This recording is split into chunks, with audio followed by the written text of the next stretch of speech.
ઈડરમાં NIOSની પરીક્ષામાં નાપાસ વિદ્યાર્થીઓને ધોરણ 10 અને 12 પાસ કરાવવા લાંચ માંગનાર ત્રિપુટી ઝડપાઈ।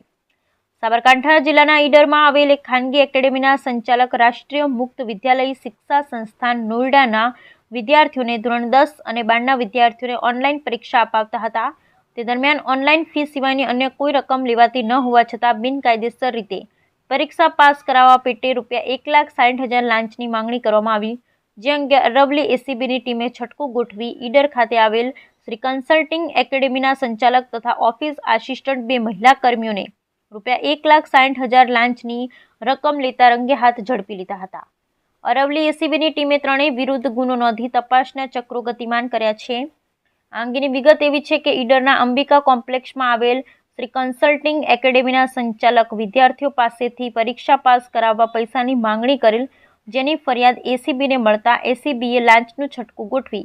એકેડેમીના સંચાલક સહિત 2 ઓફિસ આસિસ્ટન્ટ મહિલા કર્મીઓ વિરુદ્ધ કાર્યવાહી કમલેશકુમાર ગિરધરભાઈ પટેલ રહે સાબલવાડા તાલુકો ઈડર રાષ્ટ્રીય મુક્ત વિદ્યાલક્ષી શિક્ષા સંસ્થાન નોઈડાનું કેન્દ્ર ચલાવતા હતા, જેમાં ધોરણ 10 અને 12ની બોર્ડની પરીક્ષા તથા ધોરણ 6 પછી અભ્યાસ છોડી લીધેલ હોય તેવા વિદ્યાર્થીઓ પરીક્ષા આપી ડિગ્રી મેળવી શકતા હતા। આ પરીક્ષા કેન્દ્ર મારફત 22 વિદ્યાર્થીઓને ઓનલાઈન પરીક્ષા ફોર્મ ભરવામાં આવ્યા, જે દરમિયાન એક પરીક્ષાર્થીએ પરીક્ષામાં ફોર્મ ભર્યું હતું। જો કે શ્રી કન્સલ્ટિંગ એકેડેમીના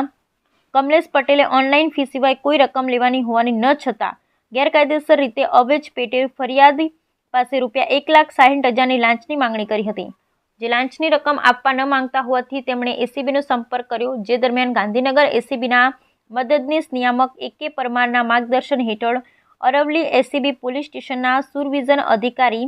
PIPM પટેલે છટકું ગોઠવ્યું હતું, જે દરમિયાન ઈડર ખાતેની શ્રી કન્સલ્ટિંગ એકેડેમીના ઓફિસમાં ફરિયાદી પાસેથી ₹1,60,000ની લાંચની રકમ લેતા રંગે હાથે કમલેશ ગિરધરભાઈ પટેલ, કાજલ દીપકભાઈ ત્રિવેદી રહે લાલપુર બડોલી તાલુકો ઈડર અને ઈશુ પ્રકાશભાઈ પટેલ રહે કાવા તાલુકો ઈડર ઝડપાઈ ગયા હતા। લાંચની રકમ લેતા રંગે હાથ ઝડપાયેલ ત્રિપુટી વિરુદ્ધ ACB અધિકારીએ ગુનો નોંધી ધરપકડ કરી વધુ તપાસ હાથ ધરી હતી। બ્યુરો રિપોર્ટ ગૌતમ નાયક।